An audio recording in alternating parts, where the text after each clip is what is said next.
Online class में सभी विद्यार्थियों का स्वागत है।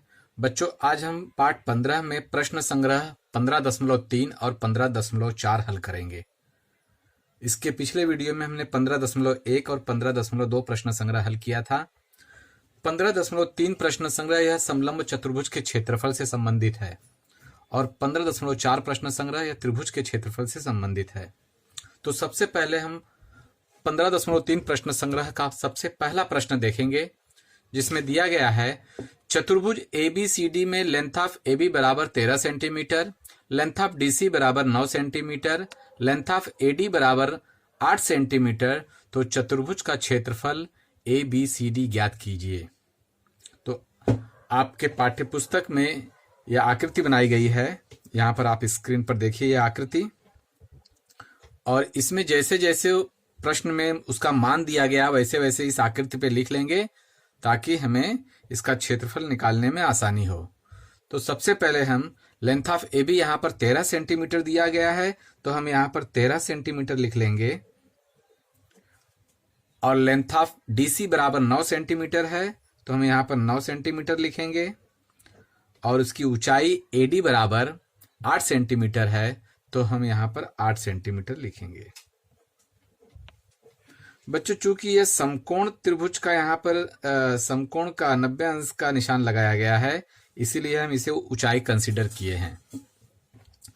अब हमें सबसे पहले यह ज्ञात होना चाहिए या याद होना चाहिए कि समलंब चतुर्भुज का क्षेत्रफल क्या होता है, इसका सूत्र क्या है। तो बच्चों, समलंब चतुर्भुज का क्षेत्रफल बराबर 1/2 गुणे समांतर भुजाओं का योगफल। ये देखिए, समांतर भुजाओं की लंबाइयों का योगफल, इनको इसकी ये लंबाई और ये लंबाई जोड़ देंगे तो यह योगफल ज्ञात हो जाएगा, और उसमें ऊंचाई का गुणा कर देंगे। तो यहाँ पर ऊंचाई 8 सेंटीमीटर दी गई है, तो और योगफल और ऊंचाई का गुणा करके उसे हम 2 से भाग दे देते हैं, तो हमें समलंब चतुर्भुज का क्षेत्रफल ज्ञात हो जाएगा। तो हम सबसे पहले सूत्र लिखेंगे, समलंब चतुर्भुज का क्षेत्रफल बराबर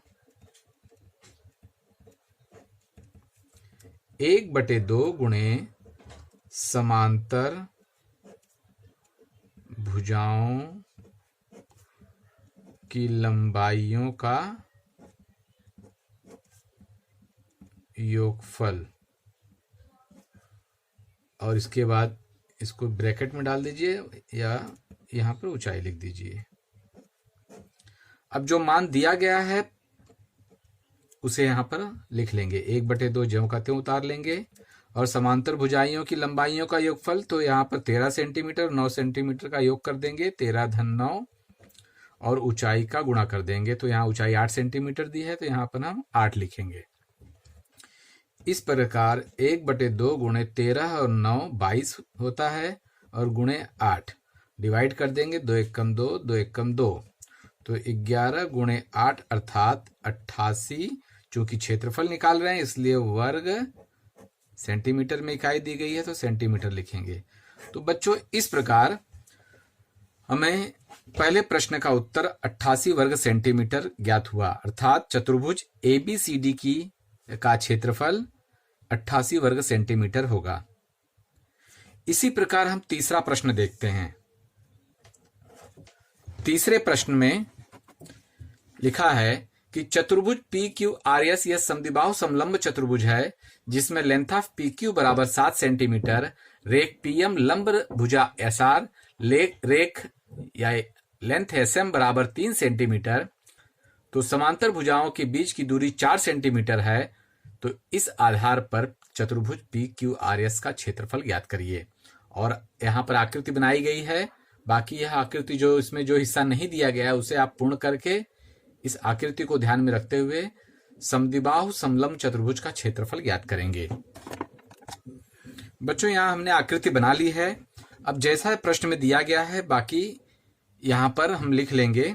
जैसे यहाँ पर यह समद्विबाहु समलंब चतुर्भुज, इसका मतलब होता है कि इस चतुर्भुज की 2 भुजाएं जो सम्मुख भुजाएं हैं इनके माप समान होते हैं, बाकी 2 भुजाएं समांतर भुजाएं होती हैं। इन्हें हम समद्विबाहु समलंब चतुर्भुज कहते हैं।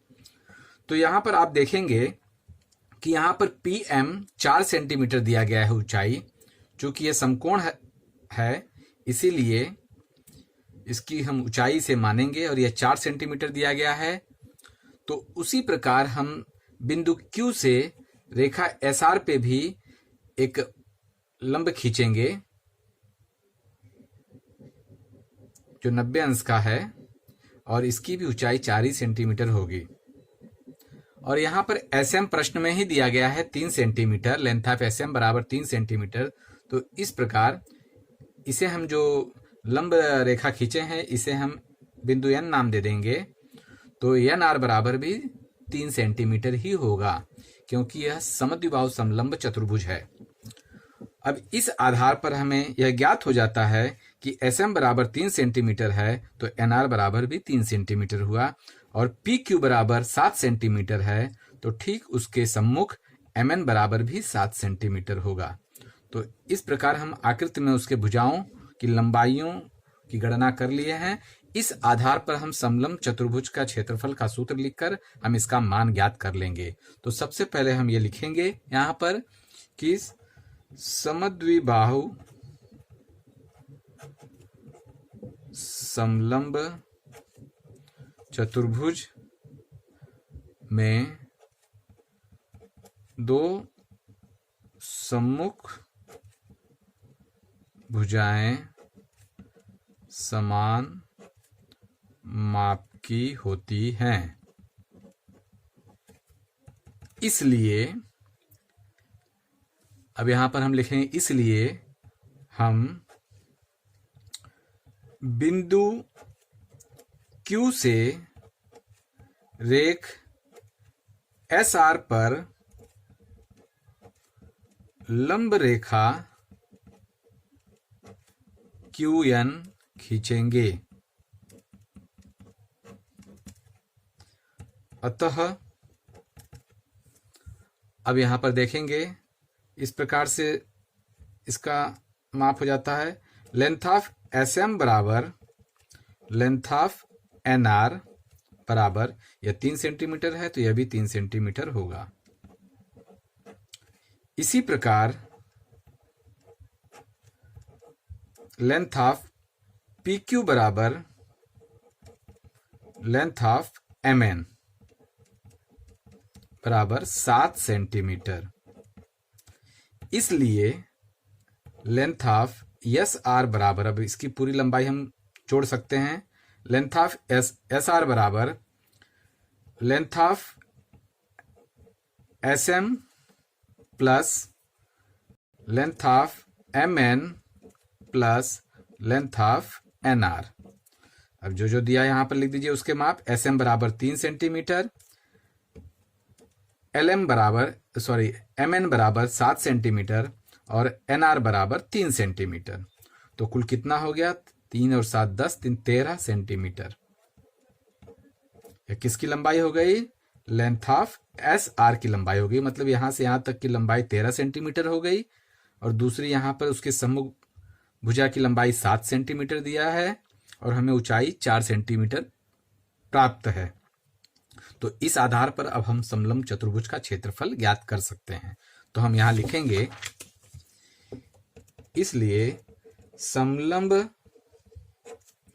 चतुर्भुज का क्षेत्रफल बराबर, हम एक बार पुनः सूत्र लिखेंगे, 1/2 गुणे समांतर भुजाओं की लंबाइयों का योगफल गुणे ऊंचाई। सूत्र बार बार लिखना इसलिए आवश्यक है क्योंकि हर प्रश्न के में जो पूछा गया उत्तर होता है, अगर क्षेत्रफल ज्ञात करने का है तो उसे हम अलग अलग लिखेंगे तो ज़्यादा अच्छा होता है और हर प्रश्न का उत्तर स्पष्ट हो जाता है कि किस सूत्र के आधार पर इसे लगाया गया है। अब यहाँ पर लिखेंगे 1/2 गुणे, बच्चों यहाँ देखेंगे यहाँ पर समांतर भुजाओं की लंबाई एक 7 सेंटीमीटर है और दूसरी हमें 13 सेंटीमीटर प्राप्त हुई है। तो यहाँ पर लिखेंगे 7-13 उनका योगफल है और ऊंचाई यहाँ पर बच्चों देखेंगे ऊंचाई यहाँ पर 4 सेंटीमीटर दिया गया है, इसलिए यहाँ पर 4 लिखेंगे।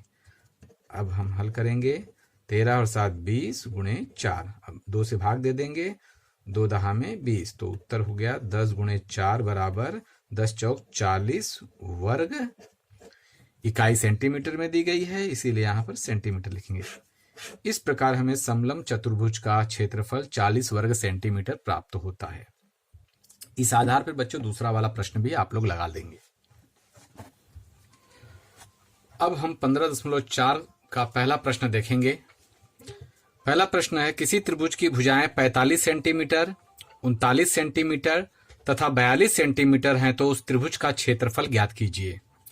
तो बच्चे इसमें ध्यान देंगे कि इसमें त्रिभुज की जो भुजाएं दी गई हैं तीनों असमान भुजाएं हैं, और जब त्रिभुज की तीनों अब भुजाएं असमान होती हैं तब उसका जब क्षेत्रफल निकालते हैं तो उसका नियम यह है कि पहले उसकी अर्ध परिमिति ज्ञात करते हैं, जिसे हम एस लेटर से दर्शाते हैं। तो अर्ध परिमिति ज्ञात करने के लिए तीनों भुजाओं को जोड़ दिया जाता है और उसका आधा कर दिया जाता है, तो वह उसकी अर्ध परिमिति ज्ञात हो जाती है। और उसके बाद इसका क्षेत्रफल का सूत्र लिखते हैं, तो मैं आगे बताऊंगा कैसे लिखते हैं, ध्यान देंगे। तो हम 15.4 प्रश्न संग्रह देख रहे हैं। तो यहां पर देखेंगे, यहां पर भुजाओं ऐसे लिखते हैं, त्रिभुज के भुजा की लंबाई क्रमशः क्या दिए हैं, 45 सेंटीमीटर, 39 सेंटीमीटर और 42 सेंटीमीटर। इसलिए हम यहां लिखेंगे कि अर्ध परिमिति त्रिभुज की अर्ध परिमिति बराबर, जिसे हम इसमें एस लेटर से दर्शाते हैं, 45 धन 39 धन 42 बटे 2। तो हम इसे जोड़ लेते हैं, 9 2 11, 5 16 को 6 हासिल गया 1, 5 3 8 4 12, 126/2, अर्थात 2 6 12, 2 3 6 63। चूंकि यह सेंटीमीटर में ये सब दिया गया है, इसीलिए यहाँ पर सेंटीमीटर लिखेंगे। तो इस त्रिभुज की अर्ध परिमिति 63 सेंटीमीटर आई। अब हम इस असमान भुजा वाले त्रिभुज का क्षेत्रफल का सूत्र लिखेंगे। तो लिखेंगे त्रिभुज का क्षेत्रफल बराबर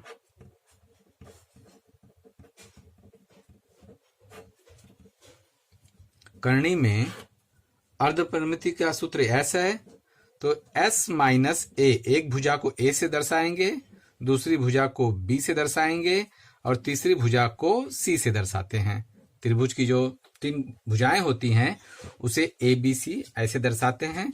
तो सभी की अर्ध परिमिति में से घटाएंगे और आपस में उनका गुणा कर देंगे, तो हमें त्रिभुज का क्षेत्रफल ज्ञात हो जाएगा। तो हम मान रखेंगे जो दिया गया है, एस बराबर 63 सेंटीमीटर। यहाँ पर 63 में से ए मतलब एक भुजा 45 है, माइनस 45। अब एस 63 माइनस बी कितना दिया है, 39, और 63 माइनस सी दिया है 42। अब हम यहाँ पर लिखते हैं करनी में 63 गुणे 63 में से हम 45 घटाते हैं, तो हम घटा कर देखेंगे, 13 में से यहाँ 5 गया 8 और 5 में से 4 गया 1। उसी तरह 63 में से 39 घटाते हैं तो हम देखेंगे यहाँ हमें 24 मिलता है। 13 में से 9 गया 4, 5 में से 3 गया 2, और यहाँ पर 63 में से 42 घटाते हैं तो हमें 21 प्राप्त होता है। अब देखिए सबके बीच में गुणे का चिन्ह आ गया है। बच्चों इसमें ध्यान देने वाली बात है कि हमें इन सबका वर्गमूल ज्ञात करना है। तो हमें आसानी से वर्गमूल किस तरह से ज्ञात होता है इसे हमें ध्यान देना है। तो हम इसका सरलीकरण कर लेंगे, अर्थात इसका गुणनखंड ज्ञात करेंगे, और जो जोड़ी गुणनखंड होता है उसको एक बार लिखते हैं तो वह उसका वर्गमूल होता है। तो जैसे यहाँ पर देखेंगे 63 7 गुणे 9, 7 9 63 होता है, तो हमने यहाँ पर उस जगह पे 7 गुणे 9 लिख लिया है। उसके बाद देखेंगे 18, तो 9 दूना 18, देखिए इसमें 9 9 मिल रहा है। उसी प्रकार 24 का हम डिवाइड करेंगे तो ऐसी संख्या लेंगे जो इसमें से कोई संख्या मिलती हो, तो हम देखेंगे 8 3 24 होता है। चूंकि 8 यहाँ पर नहीं है और 3 भी नहीं है, तो हम ऐसा करते हैं कि इसका 3 गुणनखंड लेते हैं। तो 8 मतलब 2 चौके 8 होता है, 2 यहाँ पर देखिए मिल रहा है, और 4 का वर्गमूल भी आसानी से निकल जाएगा। तो बच्चों हम यहाँ पर ऐसे लिखते हैं कि 2 गुणे 4 गुणे 2, यहाँ पर देख लेंगे 24 है। तो पहले हम ऐसा करते हैं कि 8 तिया 24 लिख लेते हैं गुणे, और 7 त्रिक 21 लिख लेते हैं ताकि थोड़ा इजी पड़े। अब यहाँ पर देखते हैं कि 8 की जगह पे हम 4 गुणे 2 भी लिख सकते हैं, क्योंकि 4 का वर्गमूल 2 आसानी से मिल जाता है, और यहाँ पर एक जोड़ी 2 की दी गई है, तो इसे हम इस जगह पर 4 गुणे 2 भी लिख सकते हैं। हम अगले स्टेप में देख लेंगे इसे। 7 गुणे 9 गुणे 9 गुणे 2 गुणे 4 गुणे 2 गुणे 3 गुणे 7 गुणे 3। अब चूंकि हम वर्गमूल ज्ञात करना है तो इसकी जोड़ी को एक बार करने के बाहर लिखेंगे। तो देखेंगे हम यहाँ पर छोटे से स्टार्ट करते हैं। यहाँ पर 2 की जोड़ी दी गई है तो 2 को हम लिख लेते हैं। उसके बाद यहाँ पर 4 का वर्गमूल भी 2 दिया गया है तो हम इसे भी 2 लिख लेते हैं। उसके बाद 3 की जोड़ी को लिख लेते हैं एक बार। उसके बाद 7 की जोड़ी को एक बार लिख लेते हैं, और उसके बाद 9 की जोड़ी को एक बार लिख लेते हैं। तो इस प्रकार बच्चों हमें सबका वर्गमूल यहाँ प्राप्त हो गया है, और सभी का हम आपस में गुणा कर देंगे तो वही त्रिभुज का क्षेत्रफल होगा। तो आप देखेंगे कि 2 दूना 4, 4 तिया 12, 12 सते 84, और 84 में 9 का गुणा करके देख लेंगे। 9 चौक 36 को 6 हासिल गया 3, 9 अठे 72, और 72 और 3 75, 756 वर्ग चूंकि क्षेत्रफल है और सेंटीमीटर में दिया गया, इसलिए यहाँ पर हम सेंटीमीटर लिखेंगे। तो बच्चों इस प्रकार दिए गए त्रिभुज का क्षेत्रफल हमें 756 वर्ग सेंटीमीटर प्राप्त होता है।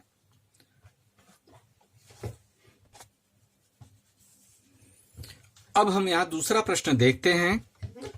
संलग्न आकृति में दिए गए मापों को ध्यान में रखकर चतुर्भुज PQRS का क्षेत्रफल ज्ञात कीजिए।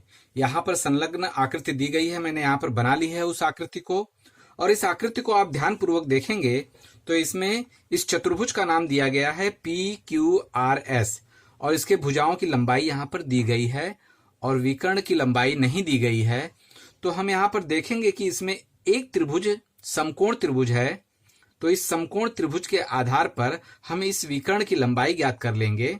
तो इस प्रकार विकर्ण की जब लंबाई ज्ञात कर लेते हैं तो हमें यहाँ पर 2 त्रिभुज संलग्न त्रिभुज दिखाई देते हैं। तो पहले हम एक त्रिभुज का क्षेत्रफल ज्ञात कर लेंगे, बाद में हम दूसरे त्रिभुज का क्षेत्रफल ज्ञात कर लेंगे, जो अभी सूत्र बताया है उस सूत्र के अनुसार, क्योंकि इसकी तीनों भुजाएं असमान होंगी। और उन दोनों त्रिभुजों को जब हम आपस में जोड़ देंगे तो हमें संपूर्ण क्षेत्र इस चतुर्भुज का क्षेत्रफल ज्ञात हो जाएगा। तो कैसे करना है बच्चों, ध्यान पूर्वक देखेंगे।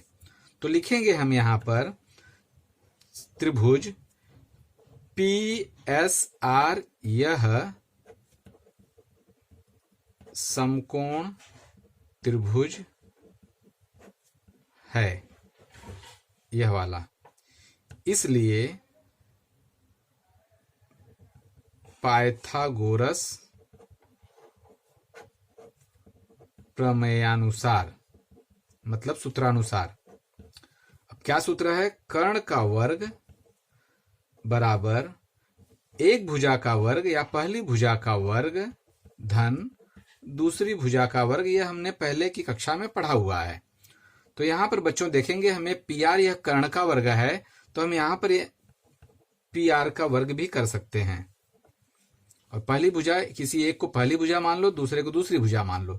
तो हम यहाँ पर 36 का वर्ग धन दूसरी भुजा 15 का वर्ग मान लेते हैं, और इसका आप वर्ग ज्ञात कर लेंगे। तो 36 का वर्ग होता है, 36 में 36 का गुणा करके देखेंगे तो 1296 आएगा, और 15 में 15 का गुणा करेंगे तो 225 आएगा।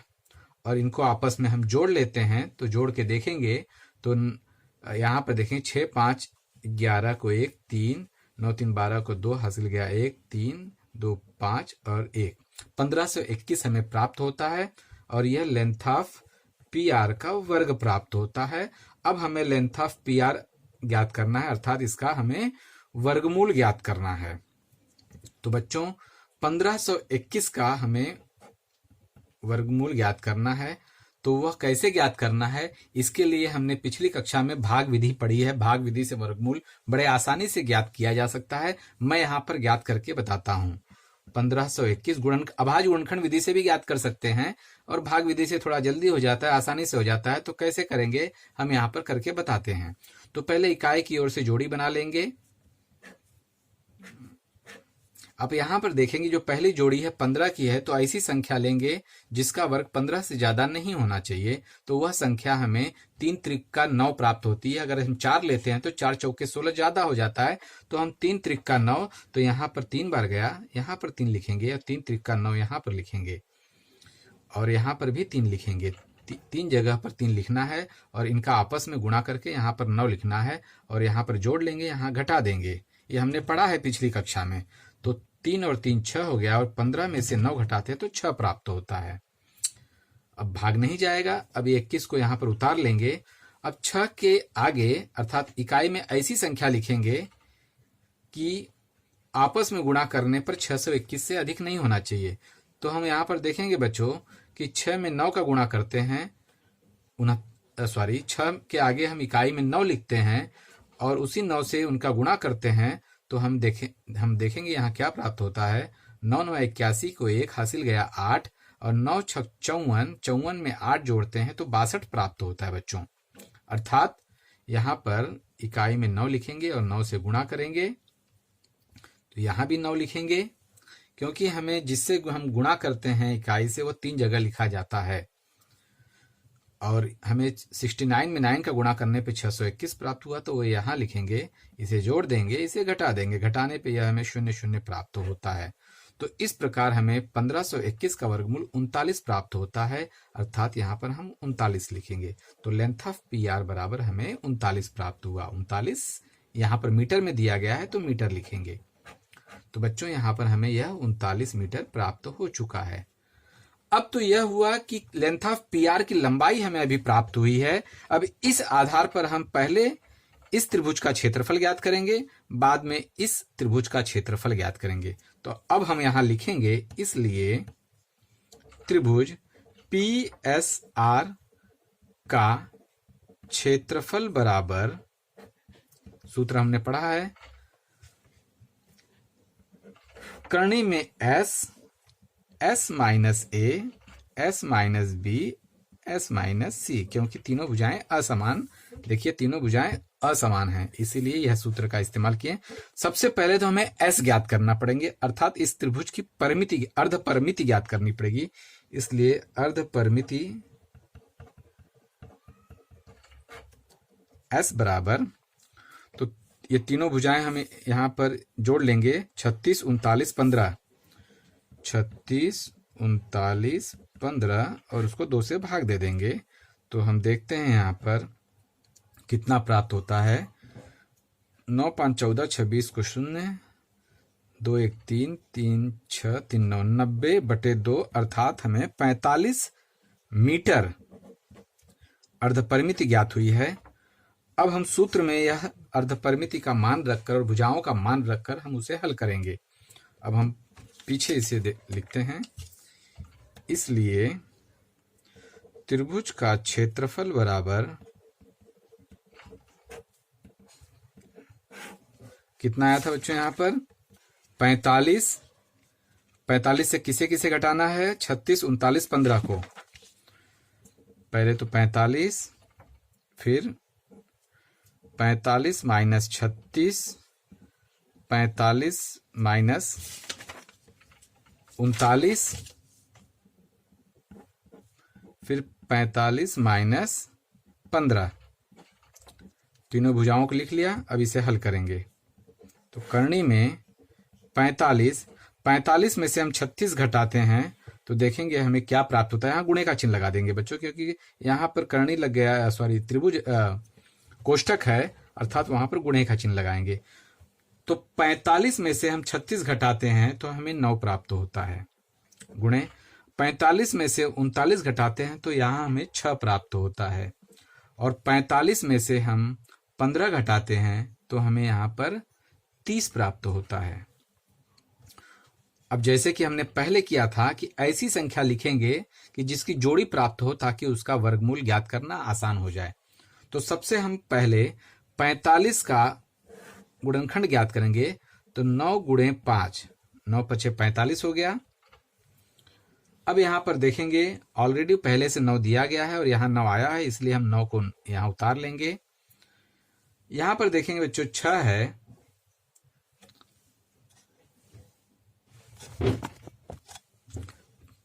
तो यहाँ पर हम 6 लिखेंगे और यहाँ पर 30 है तो यहाँ पर 5 छक 30 लिखेंगे। तो इस तरह से देखेंगे हम जोड़ी को एक करनी के बाहर लिखेंगे तो सबसे छोटी जोड़ी है यहाँ पर 5 की, तो हम यहाँ पर 5 लिख लेते हैं। गुणे दूसरे नंबर पे 6 है, 6 लिखेंगे और तीसरी जोड़ी है 9 की, तो यहाँ 9 लिखेंगे।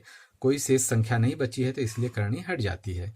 अब इसका आपस में हम गुणा कर देते हैं। तो 5 छक 30 और 30 में 9 का गुणा करते हैं तो 9 तिया 27, 270 हो जाता है वर्ग मीटर। यह तो एक त्रिभुज का क्षेत्रफल ज्ञात हुआ। वो त्रिभुज कौन सा था?